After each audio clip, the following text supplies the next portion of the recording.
Welcome to Solink in the Cloud, where we are talking to industry leaders about topics that matter. I'm Kathy Langley, Senior Leader of Asset Protection with Solink. Solink's mission is to protect people, places, and profits, which is why we're bringing together thought leaders within the loss prevention, asset protection, and retail security industries to share their expertise and passion. So joining me today is Amber Bradley. And Amber, for the audience of those folks who may not know who you are, which is probably rare, but please go ahead and introduce yourself. I don't know about that. Amber Bradley, host Talk LP, also owner of Calibration Group, which we'll get into in a second, and executive director of the Restaurant Loss Prevention Security Association, who I love dearly. Thank you. Really appreciate your time today. So, one thing I always find it so interesting. Obviously, we've known each other for a while now, but you have this different perspective than those of us, either as a, not that you're not a solution provider, right? But as somebody who is working to build the solutions, and also the person in the chair running the show. You have this journalistic view of what's going on in the industry. So let's start with the question for the audience of what do you hear executives talking about now? Like what's going on?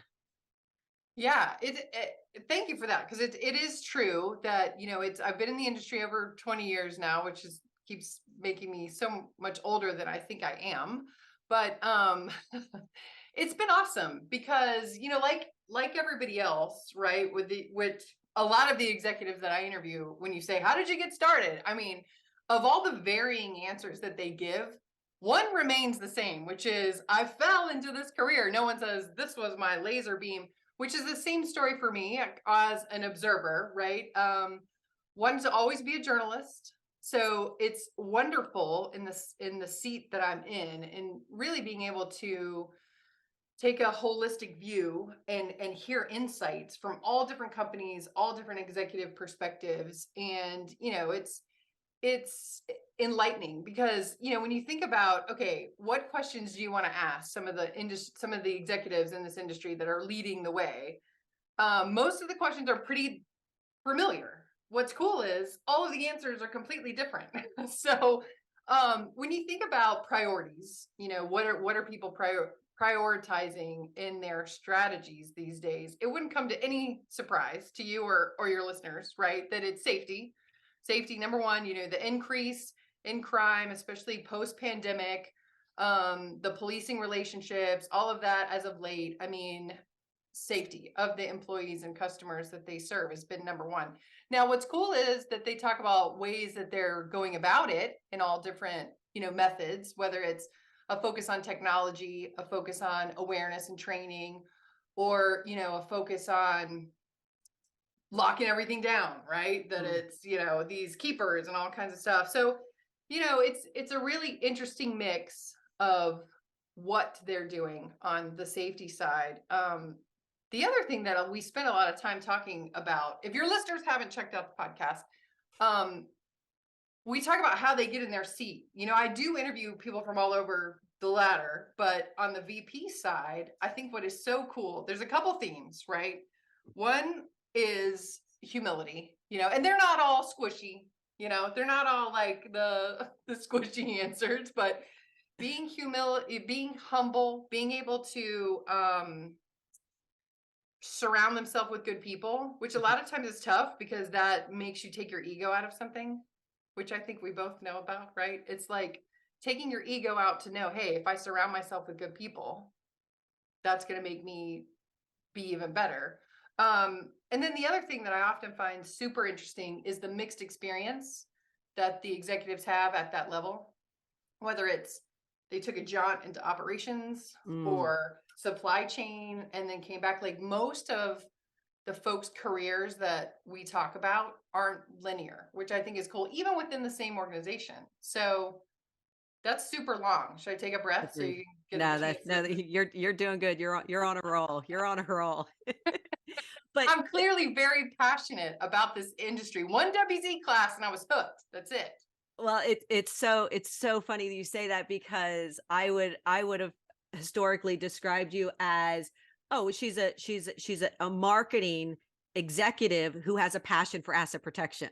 I like Right? that. Like that's when somebody's, oh well, who's Amber? That's the way I describe you. And I just know, like, sometimes if I, if I want a quick answer of like, hey, what are you hearing on the street? Like, you're my go-to. Right. And Yeah, and that's cool. I and mean, I just think that you bring like a really interesting perspective, and you're not limiting your knowledge to any particular vertical, right? yeah, It's I mean, it's it's all I vertical. am so grateful really to be, I've started this company almost, over 10 years ago at this point, and then to really be able to interact with all of these executives. What's crazy is, and I think about this every interview I do, is I'm so lucky to be the observer, and not have to sit in the seat. I mean, the pressures and the responsibility on asset protection executives is immense. It's just unbelievable. Getting more and more, right? So Oh, it's one of those things where I'm like, okay, I'm a communication geek. I'm a like you marketing executive sounds so much better, but a communication geek that when I fell in love with this industry so many years ago, I said, okay, what can I do to serve this industry? And for me, you and I, talk about purpose a lot, and it's one of those things where you think, okay, how do I take my skills in this company and serve? And for me, I am grateful to be able to do that in each of these facets, whether it's, serving as the executive director of our LPSA and being able to create content and a community and valuable information for those restaurants battling it out every day with what they've got going on, or whether it's the Talk LP News app where we're creating consistently updating breaking news that LP people need to know about in the palm of their hand, which, it is the first updating, continuously updating from thousands of sources, and conveniently holds the podcast, might I mention. But it's that, or it's on the calibration side doing awareness for retailers. I mean, that's a huge passion of mine. I mean, it's one of those things where people go, I didn't know you did that. Because it's not what's ironic though, Kathy, is that I don't market it at all. so it's so funny. most people are like, what? And it's, I mean, we are a leading provider of awareness and training. And for us, why that is such a passion is a perfect fold into what's going on these days. Like, it's safety. It's Mhm. safety. Most executives, and you well know, sitting in the chair yourself, you don't have a voice, you don't have a line of communication right to your front end employee. That They're and the that's ones dealing right. with all of this. That's one thing I was going to bring up, is that it was always a constant challenge, right? Constant challenge of how do you how do you get the message Yeah. to the person, to the boots on the ground, not just in the AP team, in the store, the Yes. cashier, right? The store manager. And that has always been, and I think still, for, again, a constant problem. So, and when you talk about being like a, communication, I was going to say Geek, you can guru. say it. It's I think okay. you said geek. I I'm wear going to my say geek hat. guru. Oh, I like You're like, guru. I I own didn't it. even think I of own that. it. So, I didn't so think of that. when you talk about getting the message out, like, what have you found are some of the most successful methods? And I say that because, as we all know, right, short chunks are better, right? People don't do memos anymore, et cetera. The whole world, we're communicating different. Yeah. So what have you found works better? And then how do you measure that? How do you know you're winning? Yeah, yeah. It's interesting because, and some of your listeners are going to roll their eyes and be like, what a lead in question, Kathy. She does awareness, which is true. But what's interesting is I spent the first, I don't know, 9.5 years of my company not really marketing the fact that we do awareness. But for us, it's such a passion to get it out there now because we truly believe the purpose is saving lives. Like, that's where we're at. And when you say what have we seen, and in our process, that's all custom awareness programs, right? To where we go in and do focus groups. And so and in my former life, specializing in communication programs and training too, that I've done a lot of focus groups over a lot of different store environments, all different types of footprints, all different types of employees, which are motivated differently across generation. But one thing remains consistent. Like, if you're still counting on an email that's going to the store manager that then they need to distribute the message to your frontline employees, or it's some kind of read and sign, you're failing. Like it's not working. Like people need to move beyond the pencil whip, unfortunately, because the store employees are saying that. You have to get, especially from a generational perspective, like everybody's different ways that they're motivated, right? So, and then package it in a perfect little solution that's easily to digest, completely actionable, and entertaining, right? Because who wants to sit there and read something and then sign it, and they're not even getting the information anyway, right? So it had that. You're exactly right. It's got to be short. It's got to be impactful, completely actionable. Too many executives. You think about a mistake that executives in the chair sit. They want to stuff 17 million messages in one monthly communication. When if you say, look, if your store employees were going to do just 3 things and they really did them, wouldn't that make a huge impact? You got 11 other months. You know what I mean? Right. So that's huge, that people need to change with the times and use the technology piece. I mean, our company has developed some proprietary technology to where people don't have to get their IT department involved at all. And they can use, a print vehicle to get a video into the hands of all of their folks Hmm. and a quiz, even. So it's interesting that I think a lot of people lose the entertainment value and they get into these policy wonks. It has to be 10 minutes long and I have to tell them every single thing I could ever say to them. And it's like, okay, that's It's not going almost like to this, work. the fear of missing something, right? Yeah. Like, yeah, you start with top 3 things, but then you're like, "Well, yeah, but well, Yeah. what if," and then you end up back with 17 things. Yeah. What's cool is, I mean, I look at it like our role, if you hire us in this capacity, right, is to really be the frontline employees advocate, right? So there's been meetings where I've been like, you can't say that. You got too much stuff in there, right? Because we want our stuff to work. And you asked about measurement, and that's super important. And of course, no executive is going to pull out every piece of technology or method of shrink reduction they use to measure how effective awareness is, right? And it's kind of like an advertising campaign, right? Like, why does Coca Cola put a billboard up? Everybody drinks Coke, mostly. I don't know, up north, maybe not. But it's one of the best selling soft drinks in the world. Why are they advertising? Well, because it's motoring in the back of your head when you get to the airport and you've seen 50 billboards on the way there that you're thirsty and you grab a Coke, right? It's all part of the same mentality. And that's where the communication geek kind of comes in, is that, if you're measuring oh, I have to know whether this works. How do you measure something that you prevented? Number one. So that's kind of the question mark. But there are ways to do it. So we sit down with people and say, what's killing you first? GL claims, worker comp claims. You need more hotline calls. You need the right hotline calls. Or it's downloads, participation, retention. There's a million ways to do it. But if you're only focusing on like one metric and it's not what you like to see, you still have to think about the world of measuring the things that you prevented. I don't know. You prevented your Right. employee from trying to stop a shoplifter.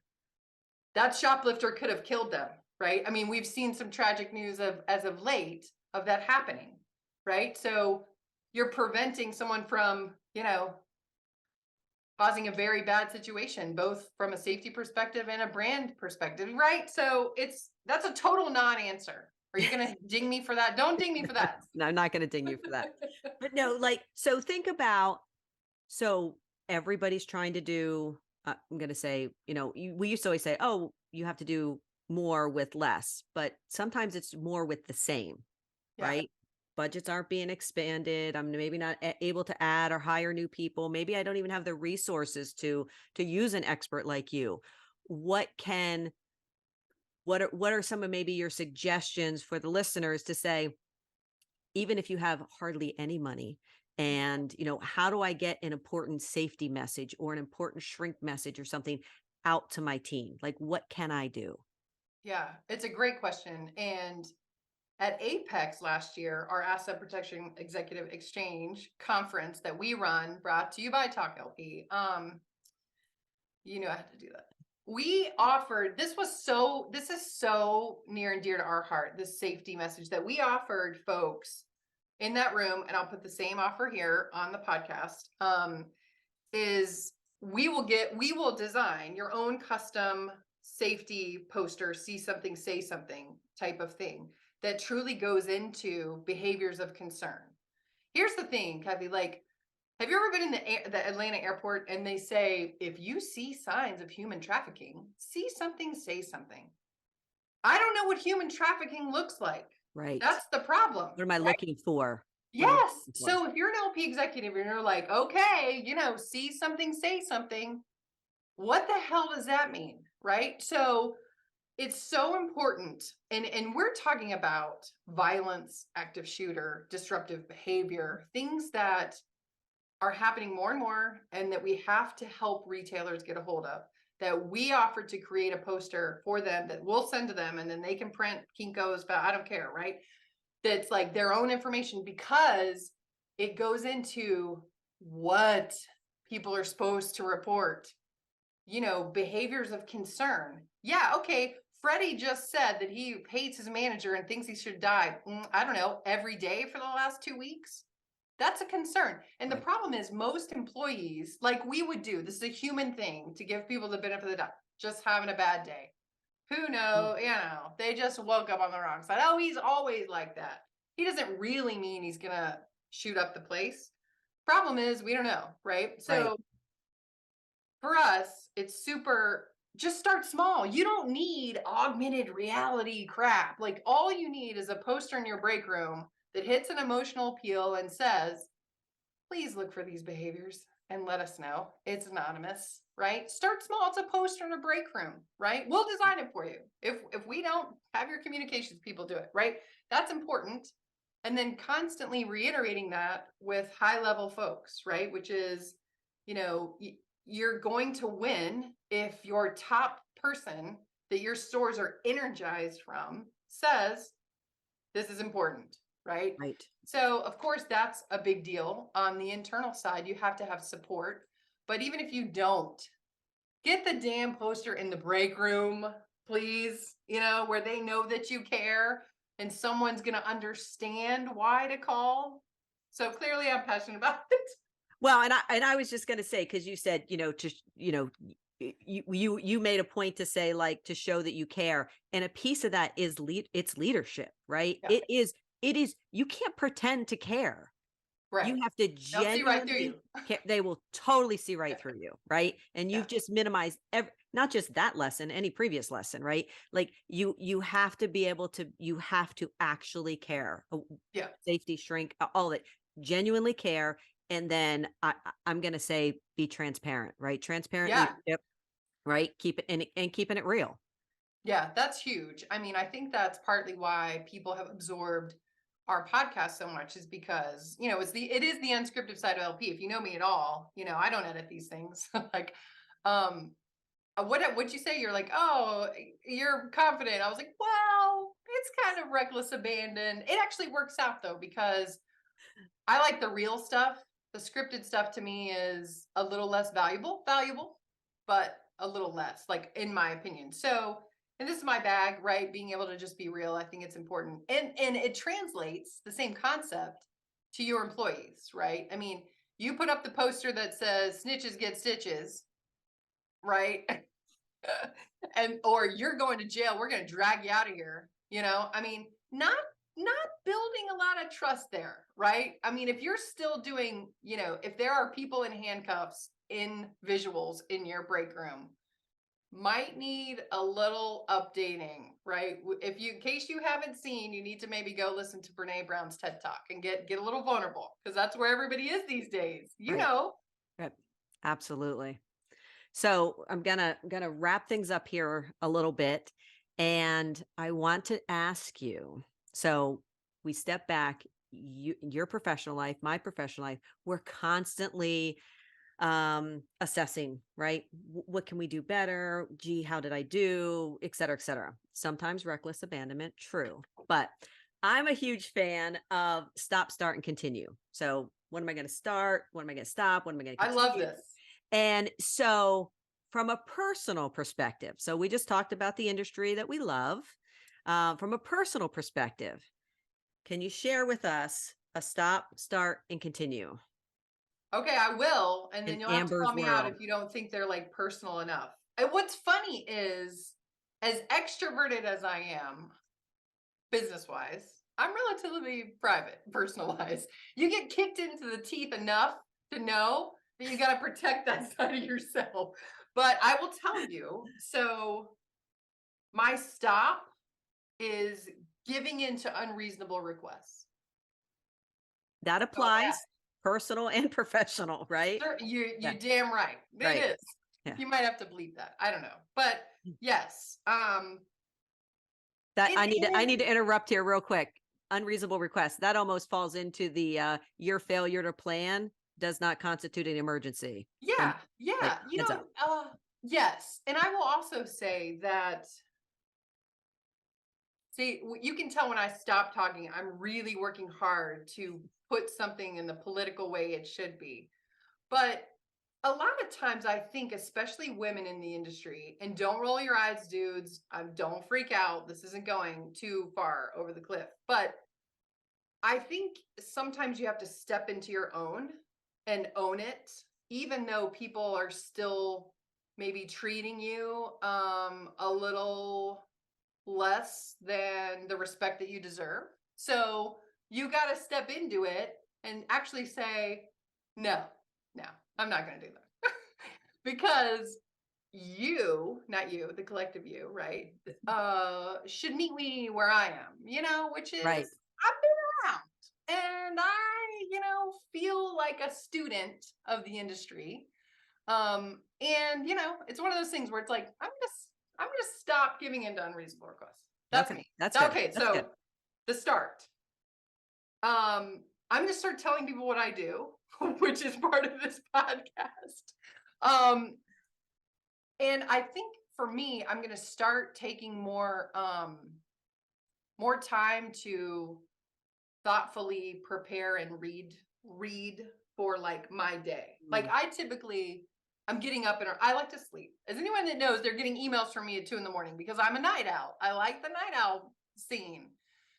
So I'm going to try. I'm going to start trying to be a more morning person to kind of like set up my day.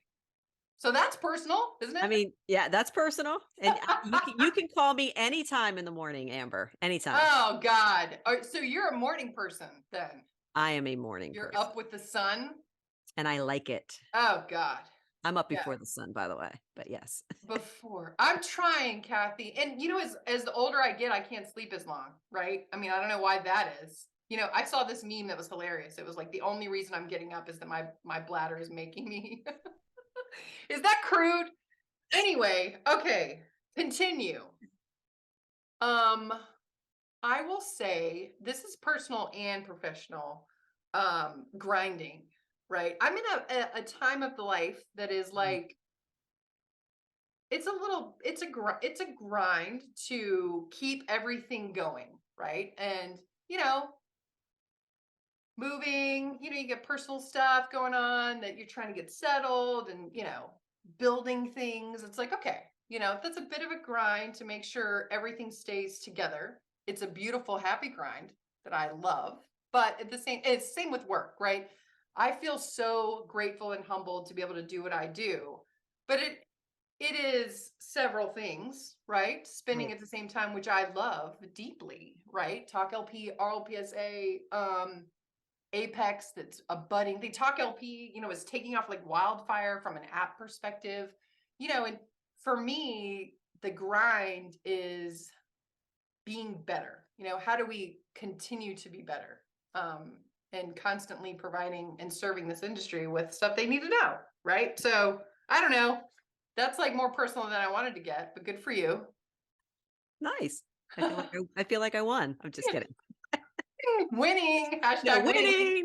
No, but it's interesting because we're new in this podcast scene here with Solink, but at the same time, just the people that I've chatted with that will be future guests, and when I sort of bridge the idea of a stop, start, and continue, although they do touch personal, it's always comes back to the professional aspect. It's hard. It's hard to sort of go like to assess when you're when you are in, first of all, an industry that you absolutely love. You love, I Yeah. love, like that's the one thing about AP, right? Nobody Yeah. planned to be here, but once we got a taste of it, you said 1WZ class and I'm in, right? Yeah. Once you get a taste of it, you you're in it because you do love it. You Yeah. enjoy it, right? And Yeah, I so mean, yeah, thanks, Wayne Hoover. You pulled me in with your little like mind melding. But look, I don't think anyone in LPAP has a hobby.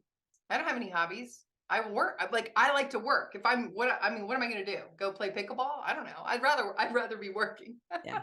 It's funny, most people who know me know that I worked with Bobo for a decade or so, and we used to laugh because we had, an operations AP operations manager, Stacy, who used to like say like, "Hey, we need to stop and have fun. Like we need to pause and like have everybody get together for fun." And Bob and I are both like, "Well, we are having fun." This is it. He's like, "Yeah, but yeah, but not everybody's that crazy. Like, let's just pause and get everybody together for like a social event." We're like, "Oh, that's good too. Yeah. You Yeah. plan it, we'll be there, right?" Yeah. I'm Like, like talk yeah, LP, ladies yeah, night in. That's yeah. my social That's list. right. That is Yeah. social right there. Yeah. So My yeah, daughter's like, "Mom, you don't have any friends." I'm like, "I do. They just don't yeah. live here. They're all over the country." And we get on the Zoom, have some Yeah, you have to cocktails. bring her into ladies night in and I go, am like, "These Here are are my them." friends." Yeah, that's right.